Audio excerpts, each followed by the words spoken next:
আস্তাগফিরুল্লাহ, আস্তাগফিরুল্লাহ, আস্তাগফিরুল্লাহ। হাঁটছি, চলছি, ড্রাইভিং করছি, বাস স্টেশনে অপেক্ষা করছি, ফিলিং স্টেশনে ফুয়েল নিচ্ছি, পড়বো আস্তাগফিরুল্লাহ। কি পড়বো? আস্তাগফিরুল্লাহ। যারা সব সময় আস্তাগফিরুল্লাহ পড়ে তাদের রিজিকের কোনো টেনশন হয় না, রিজিক নিয়ে তাদের আর কোনো চিন্তা থাকে না। আল্লাহ নবী নূহ আলাইহিস সালাম যিনি ওনার জাতিগোষ্ঠীকে বলেছিলেন, ফাকুলতু আস্তাগফিরু রাব্বাকুম ইন্নাহু কানা গাফফারা, তোমরা বেশি বেশি ইস্তেগফার করো, তিনি ক্ষমাশীল। ইস্তেগফার করলে কি হবে? ইউরসিলিস সামাআ আলাইকুম মিদরারা, রহমতের বৃষ্টি বর্ষণ হবে, তোমাদের জমিগুলো উর্বর হবে। ওয়া ইউমদিদুকুম বিআমওয়ালি ওয়া বানিন, আল্লাহ তাআলা তোমাদেরকে সম্পদে বারাকা দিবেন, সন্তানে বারাকা দিবেন। ওয়া ইয়াজআল লাকুম জান্নাতিন ওয়া ইয়াজআল লাকুম আনহারা, তোমাদের ফসল ক্ষেতগুলো সবুজ শ্যামল হয়ে ভরপুর হবে, তোমাদের রিজিকে বারাকা নেমে আসবে।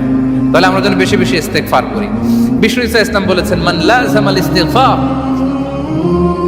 জাআলাল্লাহু লাকুম মিন কুল্লি দীকিন মাখরাজা ওয়া মিন কুল্লি হাম্মিন ফারাজা ওয়া ইয়ারযুকহু মিন হাইসু লা ইয়াহতাসিব। যে সব সময় ইস্তেগফার